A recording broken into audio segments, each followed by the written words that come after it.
అప్పుల బాధలు వెంటాడుతున్నాయా? అయితే 6 JVR వారి జాతిరత్నాలు ధరించండి. హలో అండి, అందరికీ నమస్కారం. నేను మీ కట్టా కార్తీక్. ప్రస్తుతం తెలుగు మీడియాలో ఏపీ క్యాడర్కి సంబంధించిన ఒక సీనియర్ ఐఏఎస్ అధికారి ఒక మహిళతో వివాహేతర సంబంధం పెట్టుకొని ఆ మహిళ ఇంకెవరితోనో సన్నిహితంగా ఉంటుంది అనేటువంటి ఒక అనుమానంతో కొట్టి చంపేసినటువంటి సంఘటన సంచలనంగా మారింది.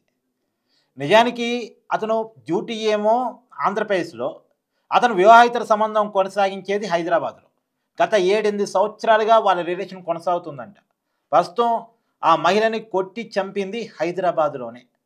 ఆ మహిళతో ఈ మధ్యకాలంలో తరచూ గొడవ జరుగుతుందంట. ఆ గొడవలో భాగంగా మహిళ మీద చేయి చేసుకున్నాడంట. కొద్ది పెద్ద ఎత్తునే దాడి చేశాడంట. దాడిలో భాగంగా ఒక గోడకి గట్టిగా ఢీకొని తలకి బలమైన గాయమై రక్తస్రావమై ఇమీడియట్గా స్పాట్లోనే చనిపోయిందని తెలుస్తూ ఉంది. అయితే ఆ మహిళకి తీవ్రమైన గాయమైందని తెలుసుకున్నటువంటి వెంటనే హాస్పిటల్కి తరలించారు. కానీ అప్పటికే మహిళ చనిపోయింది అని చెప్పేసి వైద్యులు ధృవీకరించారట. కాకపోతే ఆ మహిళ నేల మీద పడి దెబ్బ తగలటం వల్ల చనిపోయింది అన్నట్టుగా కేసును మార్చేశాడట. అంటే తను కొట్టడం వల్ల గాయమై చనిపోవటం కాదు, ఆ మహిళ తనంతటి ప్రమాద కొద్దీ కింద పడిపోయి బలంగా తల ఢీకొనటం వల్ల రక్తస్రావమై చనిపోయింది అన్న విషయాన్ని క్రియేట్ చేశాడట. ఆ బంధువులతో కూడా, ఆ మహిళకు సంబంధించినటువంటి బంధువులతో కూడా రాజీ కుదుర్చుకున్నాడట. తర్వాత ఏమీ తెలియనట్టు మళ్ళీ ఆంధ్రప్రదేశ్కి వెళ్ళి తన డ్యూటీ తను చేస్తున్నాడట. అతను చాలా కీలకమైన సీనియర్ ఐఏఎస్ అధికారి, సీనియర్ మోస్ట్ అధికారి. దాదాపు 50 ఏళ్ళకి పైగా వయసు ఉంటుందట. గతంలో వైసీపీ ప్రభుత్వం ఉన్నప్పుడు, జగన్మోహన్ రెడ్డి గారు ముఖ్యమంత్రిగా ఉన్నప్పుడు సీఎంఓలో కూడా పనిచేశాడట. తర్వాత ఒక డిపార్ట్మెంట్ హెడ్గా కూడా పనిచేశాడట. ప్రస్తుతం కూటమి ప్రభుత్వంలో కూడా ఒక డిపార్ట్మెంట్ హెడ్గా, ఒక కీలకమైనటువంటి సీనియర్ మోస్ట్ ఐఏఎస్ అధికారిగా చక్రం తిప్పే స్థాయిలోనే అతను ఉన్నాడంట. అలానే తన కేసులో కూడా చక్రం తిప్పుకోగలిగాడు. ఆ మహిళకు సంబంధించిన బంధువుల్ని మేనేజ్ చేసుకోగలిగాడు, హాస్పిటల్ని మేనేజ్ చేసుకోగలిగాడు. మొత్తానికి కేసు దాకా, పోలీసుల దాకా విషయం పోకుండా చేసుకోగలిగాడు. కానీ చేసిన నేరం ఆగలేదు, విషయం బయటకు వచ్చింది. ఇప్పుడు ఆ మహిళకు సంబంధించిన కుటుంబ సభ్యులు ఎవరైనా కంప్లైంట్ చేస్తారా చూడాలి. ఇప్పటికీ ఐఏఎస్ అధికారి పేరు మీడియాలో చెప్పట్లేదు. ఎందుకంటే ఐఏఎస్ అధికారి మీద కేసు పెట్టాలన్నా, చర్య తీసుకోవాలన్నా, అతని పేరు బయటికి లాగాలన్నా కానీ అతను డిఓపిటి రూల్స్లో ఉంటాడు, ఐఏఎస్ అధికారి కాబట్టి. ఖచ్చితంగా పోలీసులు కూడా కేసు నమోదు చేసినప్పుడు కేంద్రానికి సంబంధించి సమాచారం ఇచ్చిన తర్వాత వాళ్ళ పర్మిషన్ మేరకే అతని మీద ఫర్దర్ యాక్షన్ తీసుకోవాలి. ఆ బల్పే, ఆ కొమ్ములే ఈ తప్పు చేసేలా చేశాయి. వాళ్ళకి చట్ట ప్రకారం వచ్చిన హక్కులు చట్టాన్ని దుర్వినియోగం చేయడానికి వాడుకున్నాడు ఆయన. అసలు వివాహేతర సంబంధం పెట్టుకోవడమే ఒక తప్పు. ఆ వివాహేతర సంబంధం పెట్టుకున్నటువంటి మహిళ మీద నాకు హక్కులు వస్తాయి అని అనుకోవటం ఇంకొద్ది భ్రమ. ఆ మహిళ ఇంకెవరితోనూ సన్నిహితంగా ఉంటుందని చెప్పేసి ఆ మహిళ మీద దాడి చేయడం అనేది చాలా పెద్ద నేరం. 7-8 సంవత్సరాలుగా ఆ మహిళతో సంబంధం కొనసాగిస్తున్నాడట. వీకెండ్స్ హైదరాబాద్ వచ్చి పోతుంటాడట. చాలామంది ఐఏఎస్లు, ఐపీఎస్లు, రాజకీయ నాయకులు కూడా పేరుకి ఆంధ్రప్రదేశ్లో ఉంటారు, కానీ వీకెండ్స్ హైదరాబాదే వస్తుంటారు. కొంతమంది కుటుంబాల కోసం, కొంతమంది బిజినెస్ల కోసం, కొంతమంది ఇట్లాంటి పనుల కోసం. అతనే 7-8 సంవత్సరాలుగా పేరుకి ఆంధ్రాలో ఉద్యోగం, వీకెండ్స్ వచ్చి హైదరాబాదు ఈ మహిళతో వివాహేతర సంబంధం. అయితే ఈ మధ్య కాలంలో కొన్నాళ్ళ క్రితం ఆరోగ్యం బాగాలేక హాస్పిటల్లో అడ్మిట్ అయ్యాడట. చావు దాకా కూడా వెళ్ళాడట. ఆ సమయంలో ఈ మహిళ ఇంకెవరితోనో సన్నిహితంగా ఉంటుంది అన్న సమాచారం అతను తెలిసిందంట. నేను హాస్పిటల్లో అడ్మిట్ అయ్యి ఉన్న సమయంలో నా ఆరోగ్యం బాగాలేదు కాబట్టి నేను ఉంటాను, ఊడతాను అని నువ్వు ఇంకెవరితోనో రిలేషన్ పెట్టుకుంటావా అని చెప్పేసి ఆ మహిళ మీద ఈ మధ్యకాలంలో తరచూ గొడవలు పడుతున్నాడట.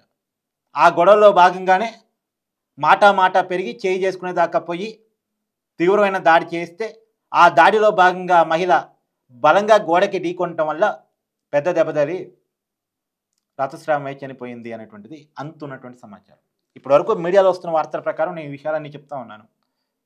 కానీ ఒక వాస్తవం ఏంటంటే ఇక్కడ మనం చర్చించుకోవాల్సింది, ఒక ఐఏఎస్ అధికారి అయ్యి ఉండి ఒక 10 మందికి చెప్పే స్థాయిలో ఉండి ఒక 10 మందికి న్యాయం చేయాల్సిన పొజిషన్లో ఉండి ఇంత దారుణంగా ప్రవర్తించడం ఏంది? అంటే వివాహేతర సంబంధాలు అనేది తప్పు కాకు అనే స్థాయికి పోయాయి. ఇదో కామను, ఈ తప్పు కాదు అనేసుకునే స్థాయికి పోయాయి. మనం చూస్తున్నాం కదా, వైసీపీలో ఒక ఎమ్మెల్సీ ఇప్పుడు ఆయన సస్పెండ్ అయ్యి ఉన్నారు ఆ పార్టీ నుంచి. ఒక మహిళతో భార్యని పిల్లని వదిలేసి ఇష్టారాజ్యంగా తిరుగుతూ ఉన్నాడు. అదేంటంటే మా కోర్టు హక్కు ఇచ్చిందండి సహజీవనం, అలటరీ, ఈ కొత్త పదం. ఈ పదాన్ని వాడుకుంటూ ఇష్టారాజ్యంగా ప్రేమాయణం కొనసాగించుకుంటూ ఉన్నారు. మీడియాకు కూడా ఇంటర్వ్యూలు ఇస్తూ ఉన్నారు. అంటే ఓపెన్గా వాళ్ళు చెప్పేసుకుంటున్నారు, మా ఇష్టం అండి, మా కోర్టు పర్మిషన్ ఉంది, మాకు 18 ఇయర్స్ అబవ్ మేము, మాకు వాలంటరీ అవకాశం ఉంది, మా ఇద్దరికి ఇష్టమైనప్పుడు మీకేంటి? సరే మీ కుటుంబాల పరిస్థితి ఏంది స్వామి? మరి మీ ఇద్దరికి ఇష్టమైంది, మీ ఇద్దరి రిలేషన్ మీకు ఓకే, కానీ మీ కుటుంబాల పరిస్థితి ఏంది? ఆమెకో భర్త పిల్లలు ఉన్నారు, ఈయనకి భార్య పిల్లలు ఉన్నారు, ఈ భార్య పిల్లలు రోడ్డు మీద పడుతున్నారు, ఆ భర్త పిల్లలు వాళ్ళ పరిస్థితి అది. కానీ వీళ్ళిద్దరూ ప్రశాంతంగా హ్యాపీగా ఎంజాయ్గా గడుపుతూ ఉన్నారు. అంటే వేతర సంబంధాలు తప్ప ఉప్ప పక్కన పెట్టేస్తే ఇప్పుడున్నటువంటి పరిస్థితుల్లో తప్పు కాదు అనాలేమో కానీ, తప్పు కాదు అనే పరిస్థితులకు మనం నెట్టబడ్డామేమో కానీ అంత మాత్రం కుటుంబాల చిత్రం కాకూడదుగా, కుటుంబాల ఆగం కాకూడదుగా. సరే వేతర సంబంధాలు పెట్టుకున్నారు, ఇప్పుడు ఐఏఎస్ అధికారి పెట్టుకున్నాడు, ఆ మహిళ మీద సర్వహక్కులు వస్తాయా? ఆ మహిళ ఎవరితో మాట్లాడాలి, ఎవరితో ఉండాలి, ఎంతవరకు ఉండాలి అంతా ఇతనే కంట్రోల్ చేస్తాడా? ఆ మహిళ పెళ్ళైన ఇతనితో వేతర సంబంధం పెట్టుకుందంటే ఇంకెవరితో పెట్టుకోదని గ్యారంటీ ఏంది? ఇంకెవరితో ఫ్రెండ్షిప్ చేయదని గ్యారంటీ ఏంది? ఇంకెవరితో సన్నిహితంగా ఉండదని గ్యారంటీ ఏంది? అసలు ఉండకూడదని చెప్పడానికి అసలు ఇతనెవరు? ఇతనికేం హక్కు ఉంది? పెళ్లి చేసుకున్న భార్య, ఇతను భర్త అయి ఉంటే కొంత నా భార్య నాతో మాత్రమే ఉండాలని అనుకుంటే ఒక అర్థం ఉంది. కానీ చేసుకున్న భార్య కాదు, పెట్టుకుందే వివాహితర సంబంధం. మళ్ళీ ఆ మహిళ మీద అన్ని హక్కులు నావే, నాతోనే మాట్లాడాలి, నాతోనే చాటింగ్ చేయాలి, నాతోనే ఉండాలి, కళ్ళలో కూడా నేనే కళ్ళలోకి రావాలి. ఏంటిది? అంటే ఎట్టి పోతుంది ఈ సమాజం. అంటే ఎవడో చిల్లరగాడు వెల్లరగాడు పెద్దగా మెచ్యూరిటీ లేనోడు చేసుంటే ఇంత డెప్త్గా మనం మాట్లాడుకోవాల్సిన అవసరం లేదు. ఒక సీనియర్ మోస్ట్ ఐఏఎస్ అధికారి, ఒక డిపార్ట్మెంట్ హెడ్గా పనిచేసేంత కెపాసిటీ ఉన్నటువంటి వ్యక్తి ఇలాంటి పనులు చేయటం ఏంటండి? దీన్ని ఎలా చూడాల్సిన పరిస్థితి కనపడుతుంది. ఇప్పుడు ఐఏఎస్ నిర్వాహకం మీద మీ అభిప్రాయాన్ని కామెంట్ రూపంలో తెలియజేయండి. మనం మామూలుగా ఐఏఎస్ ఐపీఎస్ రాజకీయ నాయకులు అంటే చెరత వాళ్ళంతేలే, వాళ్ళ దుర్మార్గులు, మోసగాళ్ళు, కుట్రలు ఇవన్నీ మనం ఆలోచిస్తాం. కానీ ఐఏఎస్ ఐపీఎస్ అనగానే తెలియని రెస్పెక్ట్ వస్తుంది, మనకి తెలియని రెస్పెక్ట్ వస్తుంది. వాళ్ళు చాలా కష్టపడి చదువుకొని ఎదిగిన వాళ్ళు అని ఒక రెస్పెక్ట్ వస్తుంది. కానీ వాళ్ళు ఇలా చేస్తే వాట్ ఇస్ దిస్? మీ అభిప్రాయాన్ని కామెంట్ రూపంలో తెలియజేయండి. Thank you.